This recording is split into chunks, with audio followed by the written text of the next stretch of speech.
Hello everyone, how are you? So in surface chemistry we are dealing about colloids. Colloids के बारे में हम discuss कर चुके हैं. आज हम डिस्कस करेंगे about emulsions. Emulsion. आज हम किसके बारे में डिस्कस करेंगे? Emulsion. Emulsion colloid का ही एक टाइप है. जहां पे हमने बोला था emulsion हम किनको बोलते हैं? Liquid in liquid. Simply dispersed phase is liquid and dispersion medium is also liquid. इस टाइप के colloids को हम क्या बोलते हैं? Emulsion. Emulsion हमारे पास दो टाइप के होते हैं. Types of emulsion. First one is oil in water. First is oil in water. Second is water in oil. दो टाइप से आप इमल्शन को बना सकते हो, oil in water and water in oil. अगर हम बात करें ऑयल इन वाटर में डिस्पर्स्ड फेस क्या है जो कम क्वांटिटी में प्रेजेंट है? Oil in water. Oil is dispersion face, here water is dispersed phase जो कम क्वांटिटी में हो. डिस्पर्सन मीडियम, ज्यादा क्वांटिटी में कौन है यहाँ पे? वाटर. और यहाँ पे कौन है ज्यादा क्वांटिटी? ऑयल. अगर हम अपीयरेंस की बात करें, ऑयल इन वाटर, वाटर बहुत ज्यादा है तो यहाँ पे अपीयरेंस कैसी रहेगी? वाटरी. और यहाँ पे अपीयरेंस कैसी रहेगी? Oily. Viscosity. Viscosity is internal resistance in flow. Oil in water, water में थोड़ा बहुत ऑयल है तो विस्कोसिटी थोड़ी बहुत ज्यादा हुई है, बहुत ज्यादा विस्कोसिटी इंक्रीज नहीं हुई है, तो हम लिख सकते हैं little more than water. Little more than water.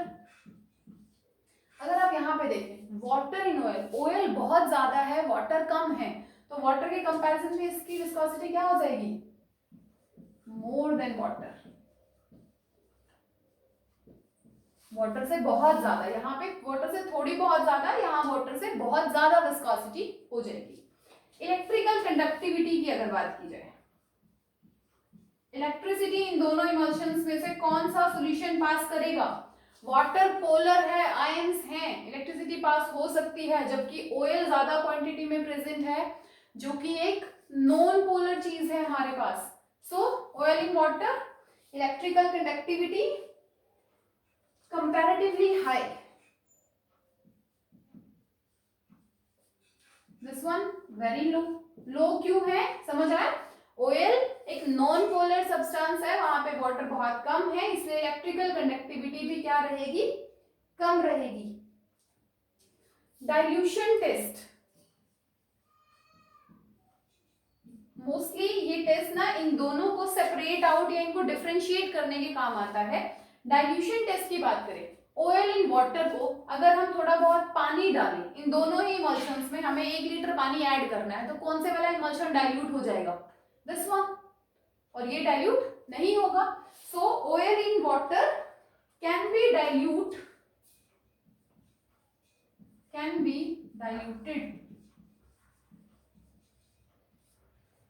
whereas water in oil cannot. Dilution test can be diluted on adding water. ये कब डाइल्यूट होगा? वाटर ऐड करने पे. और जबकि water in oil can be diluted on adding oil.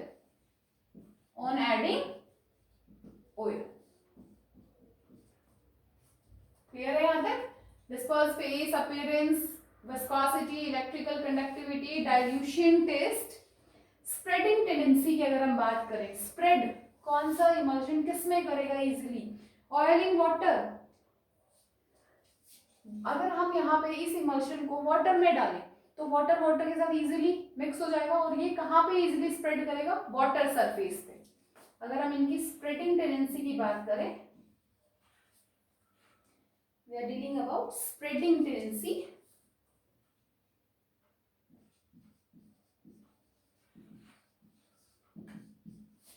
easily spread over water, easily spread over water, और water in oil easily spread over oil. Clear? एक होता है डाई टेस्ट, जिसकी हेल्प से हम इनको सेपरेट आउट कर सकते हैं. ऑयल सोल्यूबल डाइज होती हैं कुछ, जो ऑयल के साथ कलर डेवलप करती हैं, वाटर के साथ नहीं करती हैं. सो अगर हम ऑयल इन वाटर में ऑयल सोल्यूबल डाई को ऐड करें तो क्या होगा, कुछ कुछ कंपोनेंट या कुछ कुछ पार्ट हमें सॉल्यूशन का, इमल्जन का कलर दिखेगा. पर अगर हम वाटर इन ऑयल में उस डाई को डालें तो हमारा पूरा का पूरा सॉल्यूशन कैसा हो जाएगा, कलर्ड. सो नेक्स्ट पॉइंट लिख लीजिए, dye test. Next point is dye test. यहां पे हम डाल रहे हैं dye which gives colour with oil, which gives colour in oil. So oil in water में क्या हो जाएगा, only colour droplet can be seen, only colour droplets can be seen. सिर्फ कलर ड्रॉपलेट्स लिखेंगे यहां पे, होल इमल्जन इज कलर्ड, पूरा का पूरा इमल्जन कैसा हो जाएगा, coloured. So these are few points which differentiates between the types of emulsions. One is oil in water emulsion, another one is oil in water and water in oil emulsion. Clear है, easy सी चीज है, ज्यादा कुछ difficult है नहीं इसमें. दो definitions है, इमल्सिफायर्स या हम उनको बोल सकते हैं इमल्सिफाइंग एजेंट्स, और एक प्रोसेस होता है डी इमल्सिफिकेशन. इमल्शंस को स्टेबलाइज करने के लिए जो चीजें डाली जाती हैं उनको हम कहते हैं इमल्सिफायर्स. क्लियर? डी इमल्सिफिकेशन हम बोलते हैं इमल्शन को वापस ऑयल को अलग, वाटर को अलग कर देना, डी इमल्सिफिकेशन. चलिए लिखते हैं next one, emulsifier.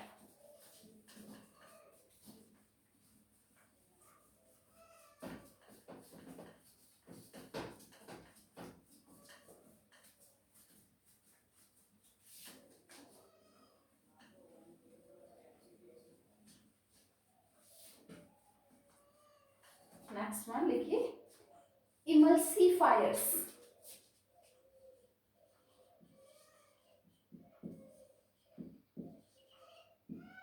Emulsifiers, substances which helps to stabilize, emulsifiers which helps to stabilize emulsions are known as emulsifiers. जो इमल्शंस को स्टेबलाइज करने में हेल्प करे. कुछ कॉमन इमल्सिफायर्स हैं हमारे पास, जैसे सोप्स, डिटर्जेंट्स, सोप्स, डिटर्जेंट्स, गम, जिलेटिन एक्सेट्रा. जिलेटिन जो है वो आइसक्रीम में एज अ इमल्सिफायर यूज होता है. Gelatin is used as emulsifying agent.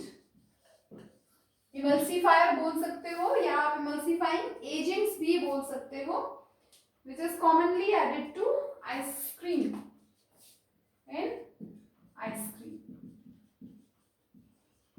Simply ये आइसक्रीम के फ्रीजिंग पॉइंट पे उसे क्रिस्टलाइज होने से प्रिवेंट करता है, ताकि उसके क्रिस्टल्स ना बन जाए, वो नॉर्मल आइसक्रीम ही रहे. तो जिलेटिन इमल्सिफाइंग एजेंट का काम करता है आइसक्रीम्स में. Next one is D emulsification. D emulsification का मतलब इमल्शन को वापस उसके कंस्टिट्यूएंट पार्टिकल्स में लाना, ब्रेक डाउन कराना या डिकम्पोज करना. It is the process of decomposing is the process of decomposing of emulsion into the constituent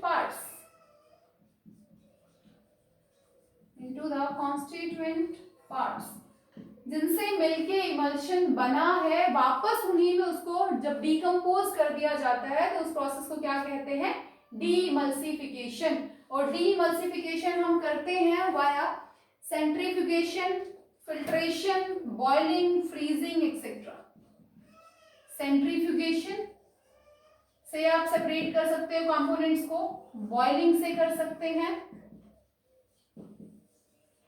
filtration से कर सकते हो, फ्रीजिंग से कर सकते हो etcetera.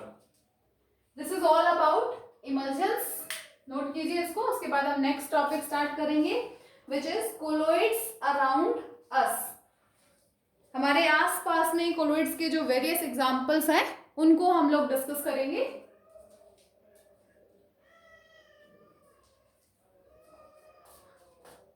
So next is colloids around us.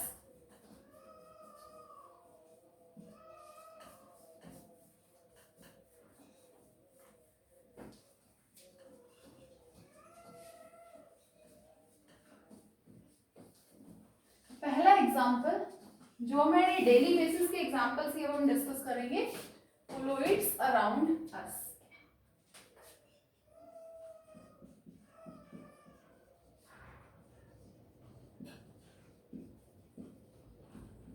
हमारे आसपास हम कोलोइड्स के एग्जांपल जो देखते हैं, first one blue colour of sky.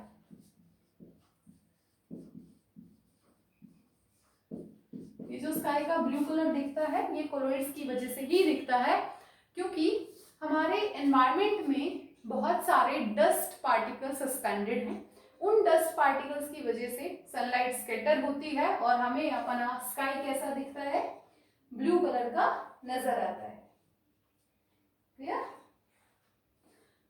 Dust particles present है, डस्ट पार्टिकल्स की वजह से सनलाइट स्कैटर हुई, ब्लू कलर की लाइट स्कैटर हुई, वो हमारी आईज को विजिबल हुई। सेकेंड, डेली बेसिस पे हम कहाँ देखते हैं कोलोइड्स को? Fog, mist and rain. Atmosphere में वाटर ड्रॉपलेट्स प्रेजेंट हैं। समटाइम्स वो वाटर ड्रॉपलेट्स डस्ट पार्टिकल्स के ऊपर एब्जॉर्ब हो जाती हैं और वो किस में कन्वर्ट हो जाते हैं? कोलोइड्स के अंदर, कोलोइड्स पार्टिकल्स के अंदर वो कन्वर्ट हो जाते हैं। Third one, artificial rain.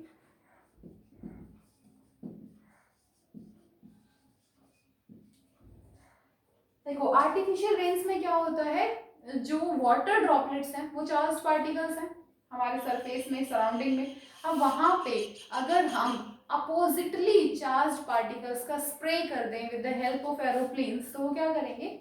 एक positively charge particle, let us consider one is negatively charge particle, और हमने स्प्रे किया पॉजिटिवली चार्ज पार्टिकल्स का।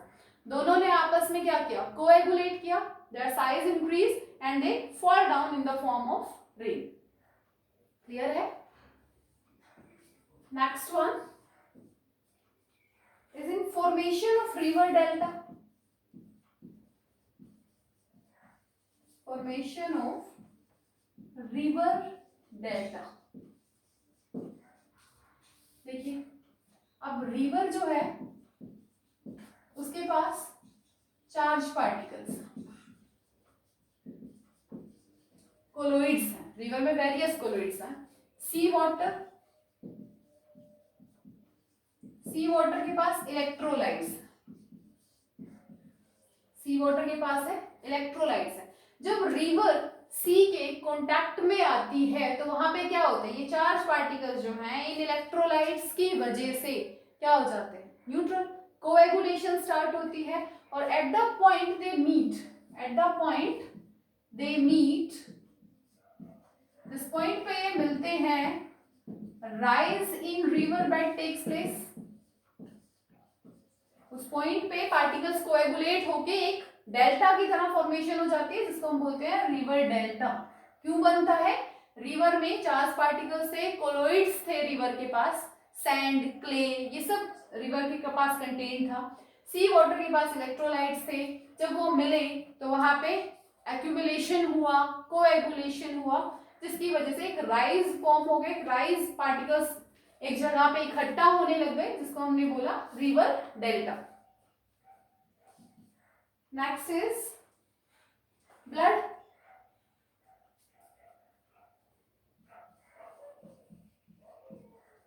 ब्लड भी एक कोलोइड का एग्जांपल है, पहले पढ़ चुके, नेगेटिवली चार्ज कोलोइड है। ब्लड में क्या होते हैं? Colloids of protein, conjugated proteins present होते हैं।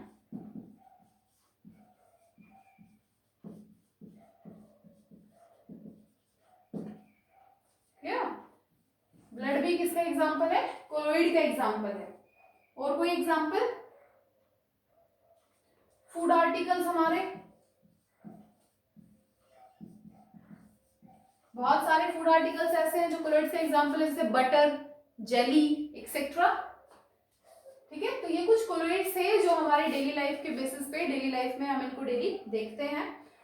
एक दो कोलोइड्स के एग्जांपल आप बताइए जो डेली लाइफ के बेसिस पे आप लोग देखते हैं, कमेंट सेक्शन में मेंशन कीजिए उनको। सो नोट कीजिए इसको। उसके बाद हम लास्ट टॉपिक सरफेस केमिस्ट्री का डिस्कस करेंगे, which is application of colloids. Application of colloids.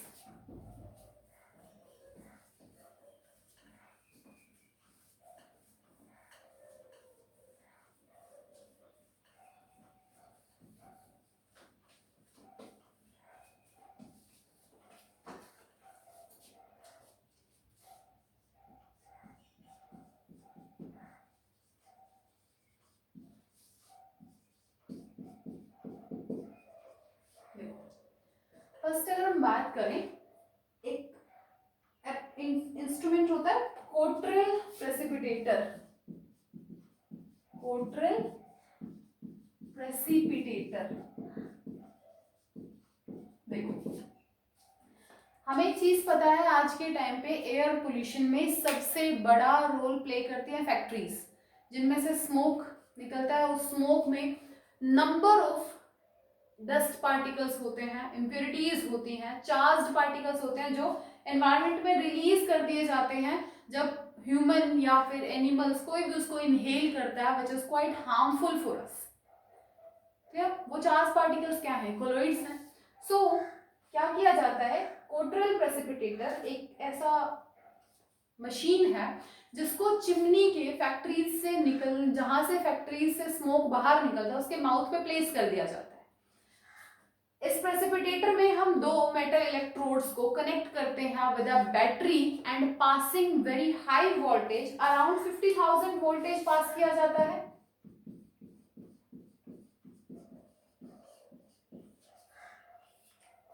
जब गैसेस वहां से बाहर निकलती हैं तो क्या होता है, oppositely charged particles getting absorbed.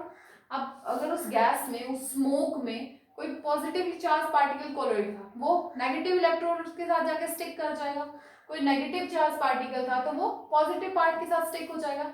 इस प्रोसेस से जब गैसेस चिमनी से बाहर निकलेंगी तो वो प्योरीफाइड फॉर्म में होंगी, not much purified but harmful चीजें हम उसी पॉइंट पे रोक सकते हैं with the help of Cottrell precipitator. तो यहाँ पे कोलोइड्स की एप्लीकेशन क्या हुई कि कोलोइड्स पे चार्ज पार्टिकल होते हैं, जिस वजह से उनको इजीली हम क्या कर सकते हैं, सेपरेट आउट कर सकते हैं।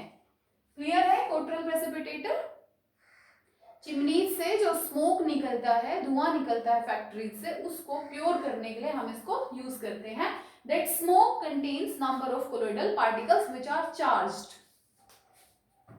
Next one is sewage disposal में भी हम इसको यूज करते हैं।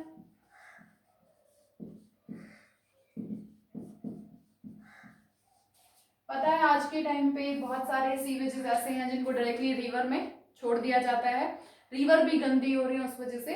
तो हम with using the property of colloids की वो चार्ज्ड हैं, तो हम सीवेज पार्टिकल्स को इजीली क्या कर सकते हैं, अंडर इलेक्ट्रोफोरेसिस भेज के उसको थोड़ा बहुत प्यूरिफाई कर सकते हैं, या फिर उसको सेपरेट कर सकते हैं, हार्मफुल चीजों को उनसे अलग कर सकते हैं, फिर उसको उसमें डिस्पोज किया जा सकता है। सो सीवेज डिस्पोजल, सीवेज जो पार्ट होता है उसमें भी कोलॉइड्स होते हैं, चार्ज्ड होते हैं, और उनको वही इलेक्ट्रोफोरेसिस का मेथड लगाओ, इलेक्ट्रिक फील्ड की हेल्प से चार्ज्ड पार्टिकल्स को वहां से हम इजीली सेपरेट आउट कर सकते हैं। Next one, stoppage of bleeding from A fresh cut.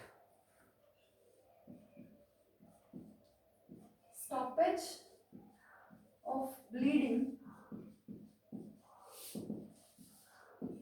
from a fresh cut. चोट लगी, हमें खून बाहर निकला, वहां से हम उसको स्टॉप कर सकते हैं। कैसे? We know one thing, blood negatively charge है। ब्लड क्या है? नेगेटिवली चार्ज सोल है। अगर हम इस पे पोटेशियम अप्लाई करें which is a positively charge sol, positively charge electrolyte लिया हमने यहाँ पे, नेगेटिवली चार्ज सोल को इसने क्या कर दिया? कोएगुलेट कर दिया। कोएगुलेट हो गया तो वहां पे एक लेयर की फॉर्मेशन हो गई जिसकी वजह से ब्लीडिंग क्या हो गई? स्टॉप। क्लियर? नेक्स्ट वन, इन टैनिंग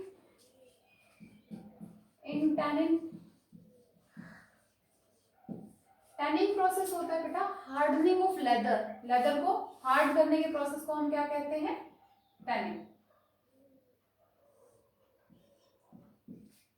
इन टैनिन क्या होता है यहाँ पे? We have animal hides are of colloidal nature. जो एनिमल हाइड्स हैं वो कोलोइडल नेचर के होते हैं, उनको हम डिप करते हैं टैनिन के सॉल्यूशन में। Animal hides are positively charged, इसको टैनिन के सॉल्यूशन में डिप किया जाता है and this solution is of negatively charged. तो क्या हो जाएगा? कोएगुलेशन हो जाएगी जब ये दोनों आपस में मिलेंगे, और उस कोएगुलेशन की वजह से जो हमारा लेदर है वो क्या हो जाएगा? हार्ड। सो टैनिंग क्या होता है? Hardening of leather, hardening of leather. Clear? एक आपने क्लींजिंग एक्शन ऑफ सोप्स और डिटर्जेंट पढ़ा है, cleansing action of soaps and detergents.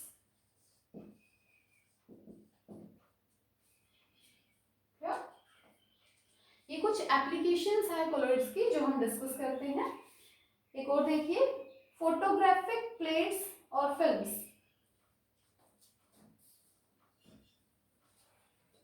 Photographic plates और फिल्म्स, यहाँ पे हम मोस्टली सिल्वर ब्रोमाइड और सिल्वर क्लोराइड के सॉल्यूशंस को यूज करते हैं।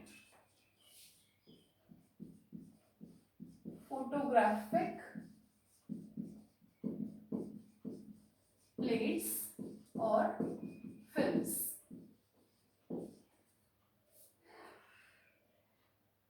जो सिल्वर सॉल्ट्स होते हैं वो मोस्टली बहुत ज्यादा सेंसिटिव होते हैं लाइट के लिए, तो वहां पे हम सिल्वर ब्रोमाइड या सिल्वर क्लोराइड को यूज करते हैं। देखिए, silver salts are very sensitive to light.